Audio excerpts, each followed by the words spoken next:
Cécile, on ouvre ce 21-23 avec ce dont vous venez de parler, évidemment, Cécile, ces incendies dans le sud. Alors, vous le disiez ce soir, les feux sont fixés. On sent un soulagement commencer à arriver, mais évidemment, ce n'est qu'un répit. Ça va revenir et on va s'interroger ce soir sur la manière dont nos villes, peut-être, doivent s'adapter, notamment nos villes du Sud, et puis nos pratiques face à la sécheresse, face à ce réchauffement climatique et ces feux à répétition. Pour en parler sur notre plateau, Vincent Viguier, bonsoir. Bonsoir. Vous êtes chercheur au CIRED, le Centre international de recherche sur l'environnement et le développement. Vous êtes spécialiste de l'adaptation au réchauffement climatique. À vos côtés, Sylvain Wasserman, bonsoir. Bonsoir. Vous êtes président de l'ADEME, l'Agence de la transition écologique.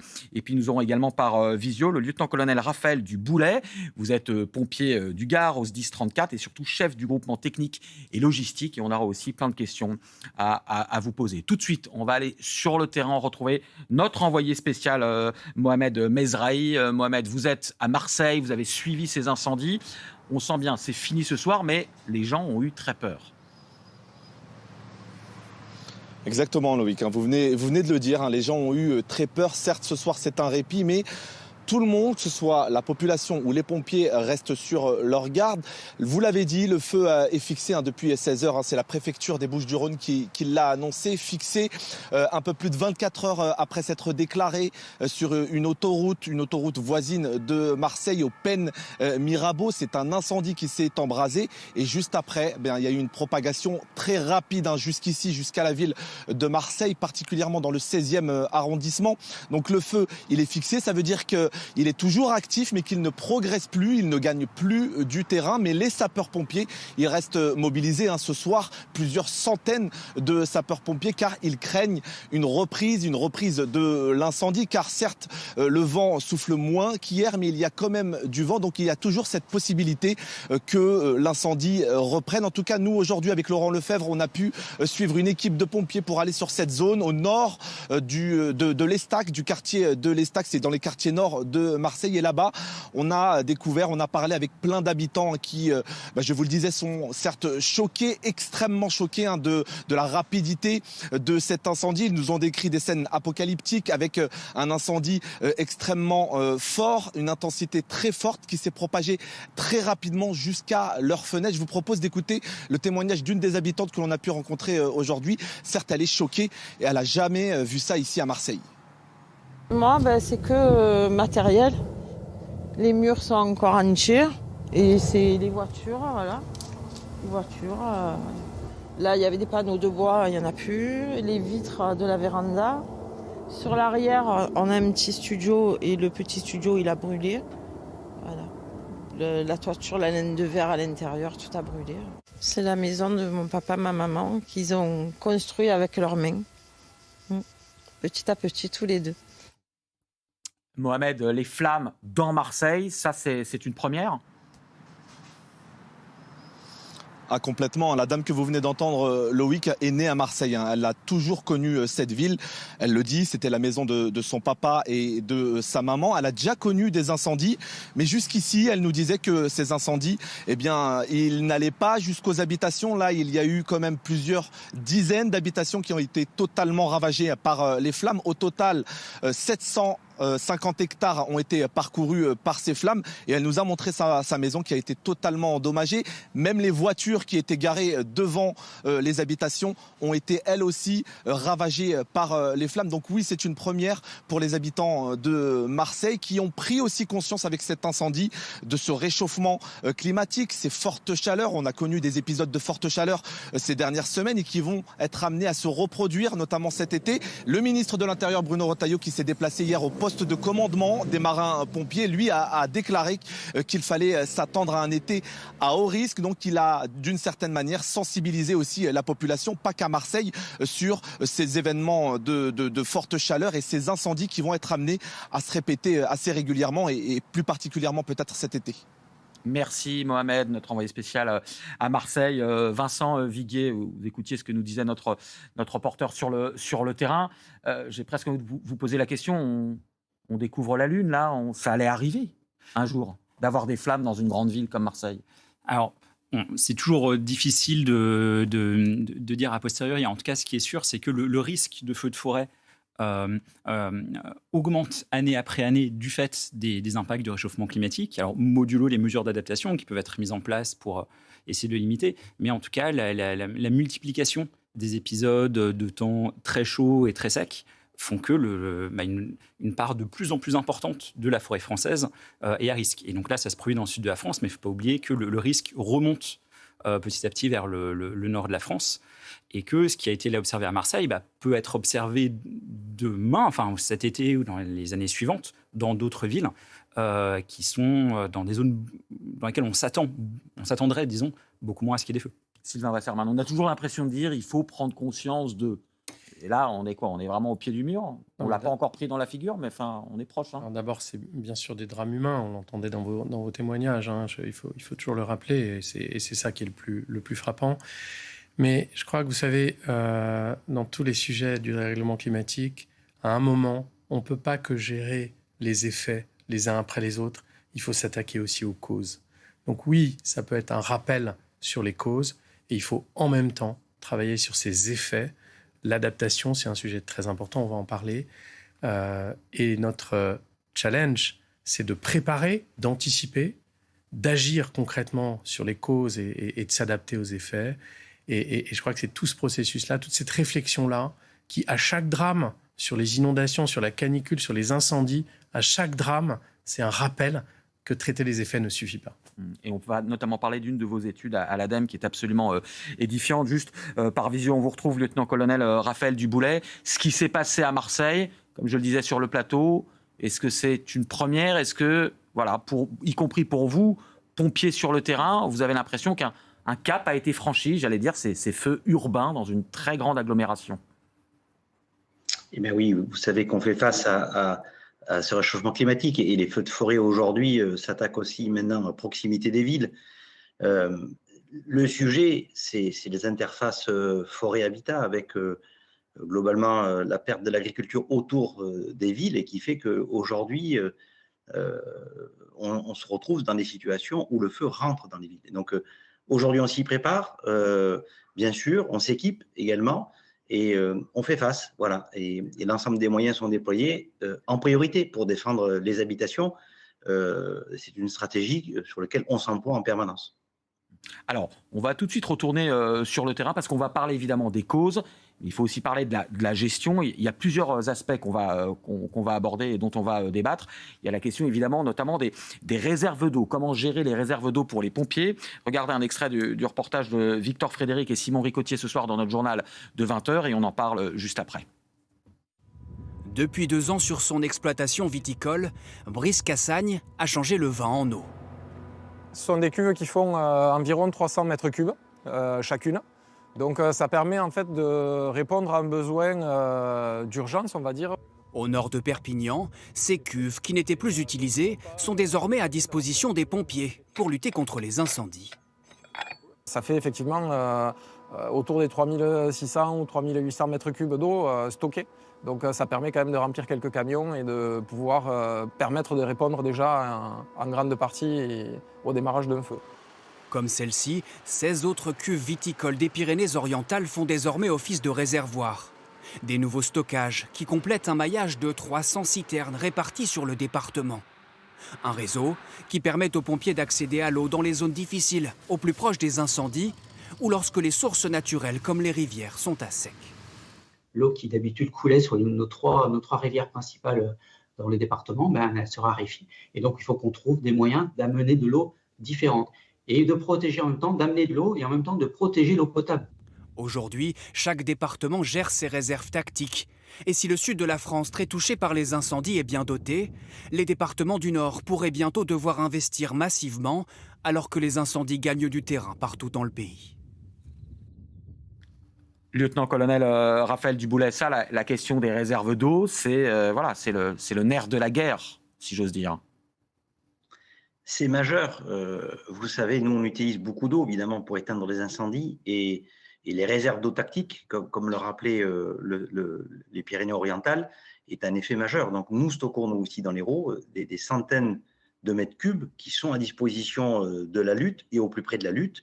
Je souligne aussi, par exemple, BRL, qui nous permet d'avoir de l'eau non potable à disposition. Et effectivement, ce sont des sujets sur lesquels, aujourd'hui, mettre de l'eau potable sur des incendies, c'est quelque chose qu'il faut veiller à ne plus faire, ou en tout cas mettre en place des procédures et des tactiques qui sont en place aujourd'hui pour utiliser de l'eau non potable. Et donc, on utilise de l'eau brute de plus en plus. Et sur les incendies que nous avons eus, c'est ce qui a été fait. Alors, on va aborder deux manières déjà d'essayer de mieux lutter ou de mieux se préparer. Il y a notamment le débroussaillage qui est très important. Et puis il y a aussi la prise de conscience collective peut-être avec les bénévoles. Sur le débroussaillage, regardez par exemple comment la police municipale contrôle ce débroussaillage. Ça, c'est un reportage qui date d'il y a un an, d'août 2024. C'est Chloé Barbeau qui l'avait fait pour notre journal de 20h. Et on va voir si c'est effectivement quelque chose de capital pour lutter contre les incendies. Regardez. Pour la police municipale, vérifier le bon débroussaillage des propriétés est devenu une priorité. Les agents réalisent 2000 contrôles tout au long de l'année, qui sont répertoriés sur cette carte. Ça nous permet visuellement de voir d'un seul coup d'œil qu'est-ce qui a été fait. Si on clique sur n'importe quel terrain, on va avoir la date du dernier contrôle et du dernier débroussaillement. Ça nous permet de dire « Ah là, ça fait un moment qu'on n'y est pas allé, il faut qu'on aille voir ». Deux policiers partent donc contrôler une parcelle qui n'était pas entretenue lors de leur dernier passage. Donc le débroussaillement a bien été fait, ça c'est super, je vais prendre une photo. Le rapport sera quand même mitigé. Le terrain a été effectivement débroussaillé, mais pour nous la haie est trop haute. Elle ne devrait pas dépasser les 2 mètres. Si l'entretien n'est pas réalisé après une mise en demeure du maire, les propriétaires peuvent être sanctionnés d'une amende de 50 € par mètre carré non débroussaillé. Vincent Viguier, on sait, hein, les Français se plaignent beaucoup des normes, de tout ce qui, voilà, toutes ces normes administratives ou de sécurité, mais là, il faut s'adapter. Il faut que nos villes, nos plans d'urbanisme s'y adaptent. Effectivement. Et d'ailleurs, pour revenir sur votre question précédente, je trouve que ce qui est particulièrement frappant ici, c'est la succession d'impacts et de catastrophes auxquelles on assiste depuis quelques jours. Si on met bout à bout la canicule avec ses impacts sanitaires, qui n'ont pas encore été mesurés, mais qui a priori vont être là, ses impacts sur l'éducation. Si on ajoute à ça les inondations qu'il y a eu suite aux orages, si on ajoute à ça maintenant les feux de forêt, tout ça en l'espace d'une semaine, je pense que ça illustre bien un peu la complexité de la gestion des impacts du changement climatique. Parce que, bien sûr, là, c'est que quelques-uns des impacts du réchauffement climatique et qui se produisent quasiment en même temps. Et en même temps, par rapport à tout ça, il ne faut pas du tout être fataliste parce qu'on a tout à fait des moyens de s'adapter, des moyens qui sont de plus en plus durs si le réchauffement climatique est élevé. C'est pour ça que, comme vous disiez tout à l'heure, vraiment l'enjeu ultra majeur, enfin vraiment l'enjeu prioritaire, c'est de réduire les émissions de gaz à effet de serre. Mais à côté de ça, il y a des choses qu'il faut faire pour essayer d'être moins vulnérable à ces impacts. Et effectivement, comme vous le dites, ça passe notamment par des contraintes, par des normes, etc., qui ne sont pas forcément agréables. Mais ne pas les faire signifie subir des conséquences qui peuvent être dramatiques. Sylvain Wasserman, est-ce que justement, c'est votre travail au quotidien, mais est-ce que vous pensez que ça y est, les Français ont pris conscience de tous ces enjeux-là, où il y a encore beaucoup de travail ? Écoutez, moi je pense que les gens ont compris que les gaz à effet de serre, ce n'est pas un problème pour 2050. Hein.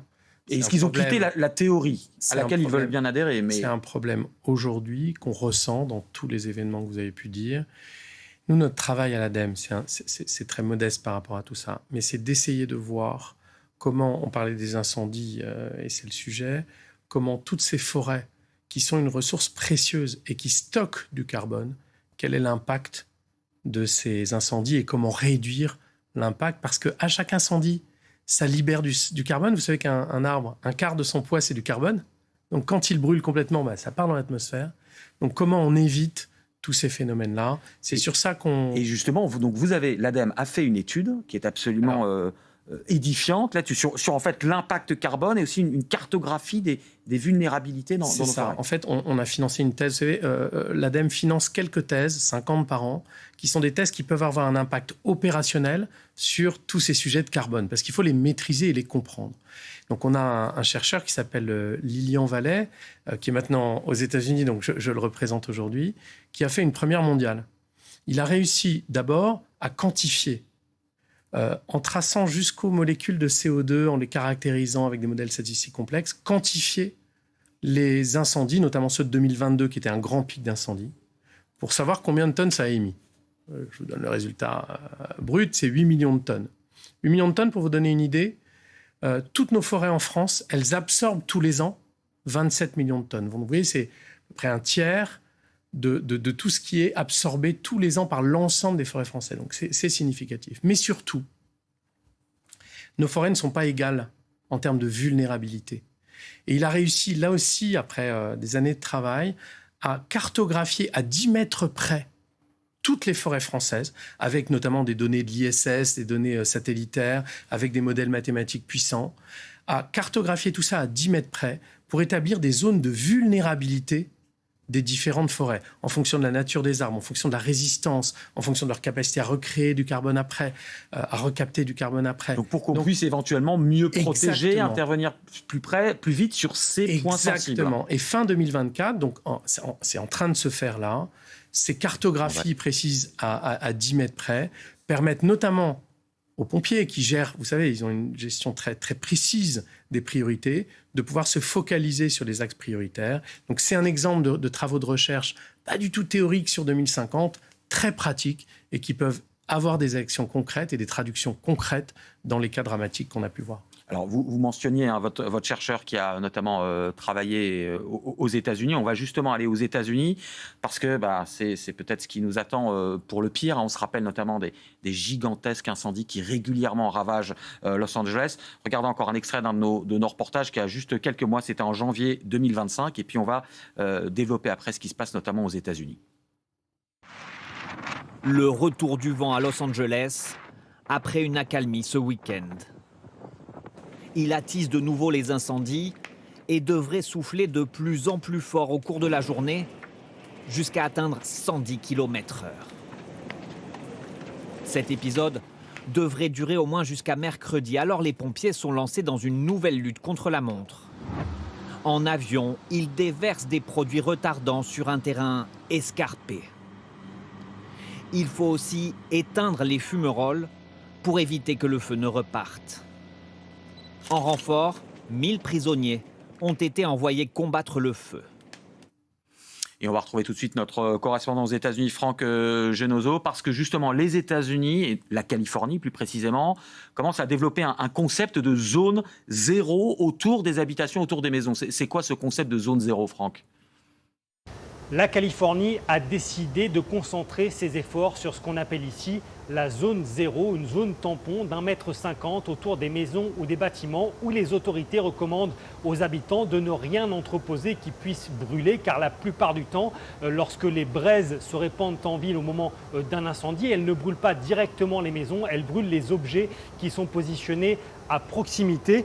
Dans cette zone zéro, hors de question, par exemple, d'avoir toute forme de végétation ou encore, par exemple, d'entreposer les bûches pour sa cheminée ou de positionner un 2 roues avec un réservoir rempli d'essence. Il est aussi fortement recommandé de prévoir un revêtement au sol en béton ou alors du gravier plutôt que de la pelouse. Les autorités le savent, il est parfois bien difficile d'empêcher le feu de traverser un quartier. Alors l'idée est de limiter les dégâts, de les limiter si possible uniquement à la végétation. Pour cela, la Californie a également décidé d'étendre les zones à haut risque ou à haut potentiel d'incendie pour tenter de tirer les leçons de ces incendies meurtriers à Los Angeles et à Malibu en janvier dernier. Vincent Viguier, justement, c'était la question qui nous arrive des États-Unis. Alors, que ce soit sur la chaleur, la sécheresse, on pense à des villes comme Phoenix, on se demande si elles vont rester habitables dans le futur, ou là, la lutte contre les incendies. Est-ce qu'il y a des exemples américains à prendre sur comment protéger nos villes ? Alors, sûrement, après, ça dépend beaucoup des types d'impact qu'on regarde. Alors, moi, je ne suis pas du tout un expert des questions d'incendie, donc je préfère laisser la parole à votre autre invité. Mais en tout cas, ce qui est sûr, c'est qu'il y a beaucoup d'exemples à prendre dans différents pays. Et par exemple, pour tout ce qui est l'adaptation à un autre type d'impact de réchauffement climatique qu'on a vu ces derniers jours, qui est la question des canicules, il y a beaucoup de choses que l'on peut emprunter à des pays plus au sud, comme des types de constructions traditionnelles qui maintiennent le frais, etc., qui sont des choses qui sont faites d'ailleurs. C'est pas dans des bâtiments neufs avec des techniques qui, disons, de manière moderne, réinterprètent des solutions qui viennent d'ailleurs. Donc ça, ce partage d'expérience, et notamment le fait de s'inspirer de pays qui ont dès maintenant un climat plus chaud, est quelque chose qui est fait et qui est important. Sylvain Wasserman, est-ce que, par exemple, là, on n'est pas forcément dans la lutte contre les incendies, on est dans la prévention. Est-ce que dans la construction, exactement, dans les matériaux, il y a des choses à faire pour couper le robinet à la source, notamment des gaz à effet de serre? Oui, alors il y a beaucoup de choses à faire en amont. Parce qu'en fait, c'est toujours la même chose. Il faut anticiper, il faut agir sur le moment, et plus on s'y prend en amont, mieux c'est. Par exemple, pour les forêts, puisqu'on parlait des incendies de forêt, toutes les essences ne sont pas aussi vulnérables les unes par rapport aux autres. Certes, par exemple, le chêne vert, le chêne liège va mieux résister à un incendie. On sait que du monoessence, donc le même type d'arbre planté comme ça un peu à la chaîne au même endroit, c'est très mauvais pour la vie et la gestion forestière en règle générale, et aussi pour la lutte contre les incendies, mais aussi la lutte contre le scolyte ou des maladies diverses. Donc oui, l'ONF par exemple, qui a une expertise pointue sur le sujet, il permet de faire en sorte qu'un village qui va replanter des arbres, il doit s'interroger sur finalement l'arbre que je plante aujourd'hui. C'est l'arbre du climat de dans 20 ans. C'est l'arbre avec les contraintes d'aujourd'hui. C'est l'arbre en fonction des risques d'incendie. Donc vous voyez, tout ce qu'on a fait pendant des décennies, il faut aussi se poser la question, utiliser la science, utiliser des organismes qui étudient le sujet pour essayer de prendre les bonnes décisions et préparer au mieux l'avenir. Lieutenant-colonel, justement, est-ce que on continuera à en parler d'ailleurs dans la deuxième partie de cette émission sur les pompiers du futur, mais est-ce que, quand on a vu ce qui se passe aux États-Unis, est-ce que il y a des leçons que les pompiers français ou européens retiennent sur un aménagement urbain aux États-Unis, ou non, ils n'ont pas de leçons à nous donner? Vous savez, ce qui compte, nous, les pompiers qui intervenons sur le terrain, c'est de protéger les personnes et les biens, c'est évident.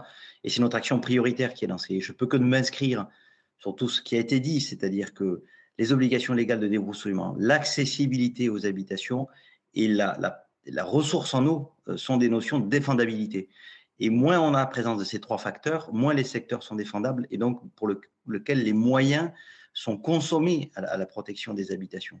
Nous étions, il y a 2 jours, sur une commune à la périphérie de Montpellier, sur lequel les obligations de débroussaillement avaient été faites et observées, et le maire les fait strictement respecter, comme indiqué tout à l'heure par la police municipale.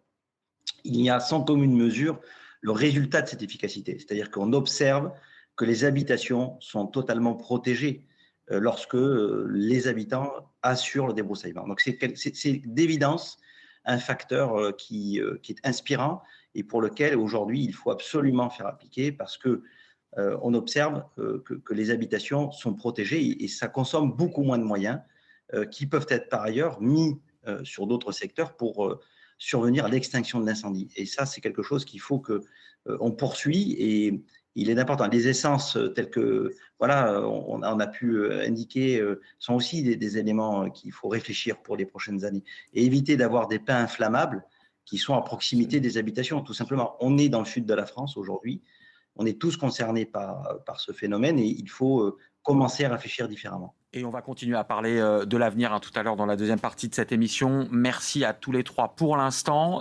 Sylvain Wasserman, on vous retrouvera certainement, parce que de toute façon, ce que fait l'ADEME touche les incendies, mais aussi tout ce dont on a parlé, le réchauffement climatique et notre avenir.